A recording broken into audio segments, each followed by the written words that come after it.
Ito balita po na dapat niyong malaman. Katulad itong unahin natin. Gun ban.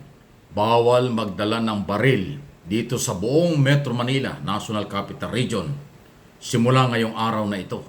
Okay? Hanggang Monday, July 2022. Dahil nga po sa paghahanda ng ating PNP at ng buong gobyerno sa maayos na State of the Nation Address ng ating Pangulo, SONA, pangatlong SONA yan ng Pangulo.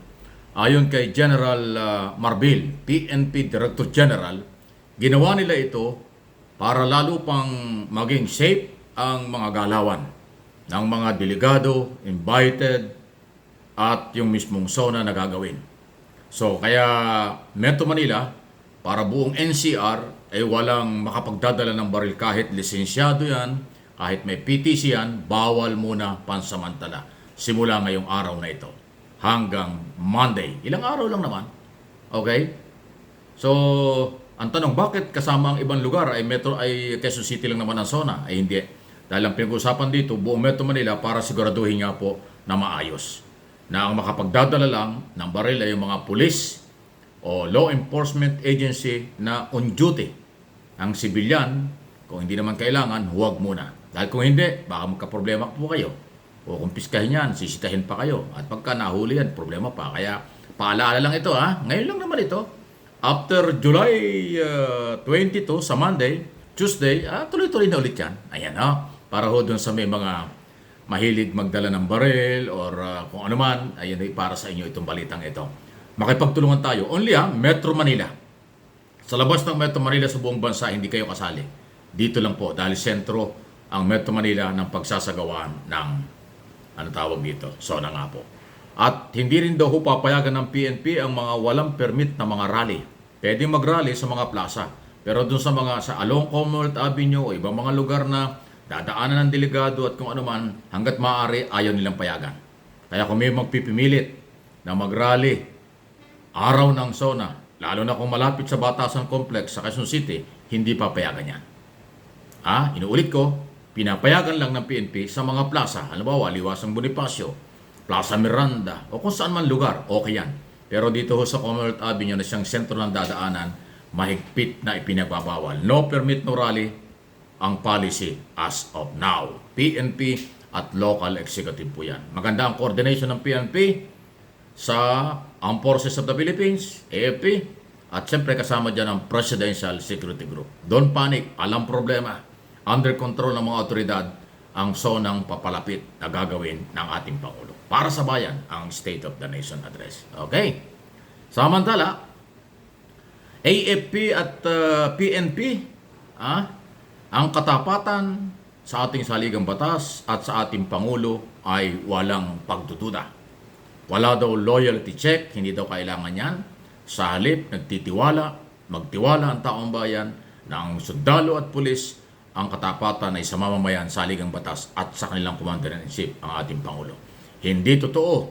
Fake news, paninira, yung sinasabi ng iba dyan, anti-Marcos, anti-government, na marami sinasabing mali dahil gusto lang nilang galitin ang military, galitin ang mamamayan laban sa ating Pangulo. Hindi ho mangyayari yan dahil ang AFP at military, hindi po yan naliligaw ng landas. Magiging tapat sila sa taong bayan at sa kanilang tungkulin. Ayan po yan. Yan ang paniniyak ni General Marbil pa rin ng ating PNP at General Browner, ang ating Chief of Staff ng AFP. Okay?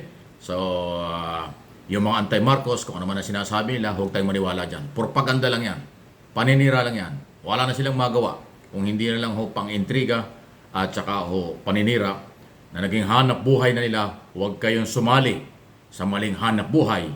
Disinformation, fake news, pagsabotahe, sila lang yon, kakaunti yon. Huwag na kayong padamihin, huwag na kayong sumali. Kaya ang akin pong hiling, mag-like, i-like po ninyo, mag-subscribe, mag-follow sa aking mga channel. Ito sasabihin natin ng totoo kung ano ang maganda para sa majority ng Pilipino. Kaya huwag nyo kalimutan mag-like, i-like po ang aking mga video dito sa MA Pinoy TV, itong channel kong isa, at itong Mike Abe Opinions. Okay? Sunod na ating pag-usapan. Naku, talaga naman ito. Hindi po matanggap ng DDS, hindi rin matanggap ng mga Duterte. Etong galaw ni Robin Padilla na desididong isulong, nag-file na nga po yung Senate Bill number 2730, Anti-Political Dynasty. Ayaw ng mga Duterte yan at ng ibang mga politiko. Malabo po ho yung ma-aproban. Pero ipinail talaga eh. Kala ko pa naman itong si Padilla, 100% na maka-Duterte kung magsalita eh. Duterte, kibuloy na kibuloy. Pero yung mga DDS galit sa kanya. Ayaw sa kanya nitong galaw na ito. Mukhang marami na hong masasalimuot na nangyayari sa mga taga-suporta ni Duterte at Kibuloy. Nagbabanggaan na sila, pati mga vlogger magkakakontra.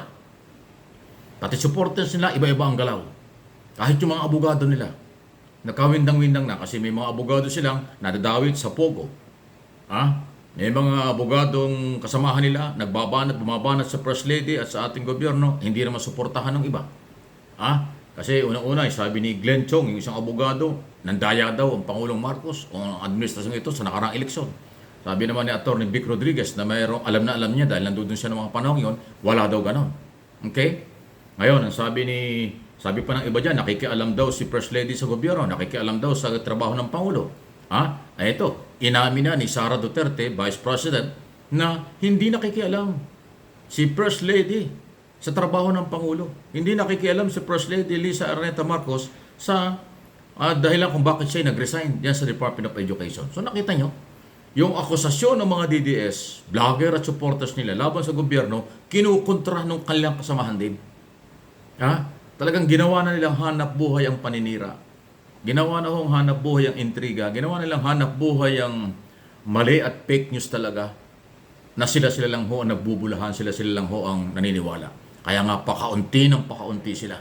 Pababa ng pababa ang pigos kung saan sila doon. Magrarally sila, hindi na dumadami. Mga member na lang ni Kibuloy ang pilit na hinahatak at sumasama.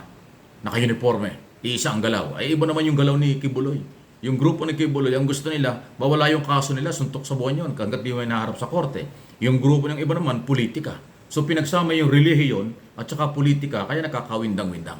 Magkakaiba ang prinsipyo.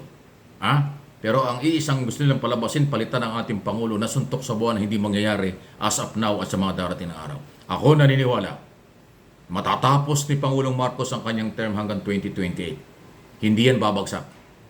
Hindi makukumbinsi ang taong bayan sa panlalait, paninira, panggugulo, papapabagsak ng mga anti-Marcos. Ano man ang kailang agenda, huling-huli. Hindi pang bayan, hindi pang national. Pang-interest lang nilang makabalik sa kapangyarihan, ma-dismiss ang kaso, mawala ang mga kaso, malabo yan. Pag nasa korte ang kaso, walang ibang pwedeng gawin kung hindi harapin. Walang authority at walang jurisdiction ng Office of the President. Kung ang gusto niyo ibaliwala yung inyong mga kaso, ang inyong mga problema, walang jurisdiction at kapangyarihan ang Pangulo dyan kung nasa korte na. At hindi makikialam ang Pangulo dyan. Tandaan niyo sinasabi. Sige lang po, please, paki-like po ninyo ang ating mga video para makarating sa mga kinaukulan ang tamang impormasyon para sa matitinong Pilipino.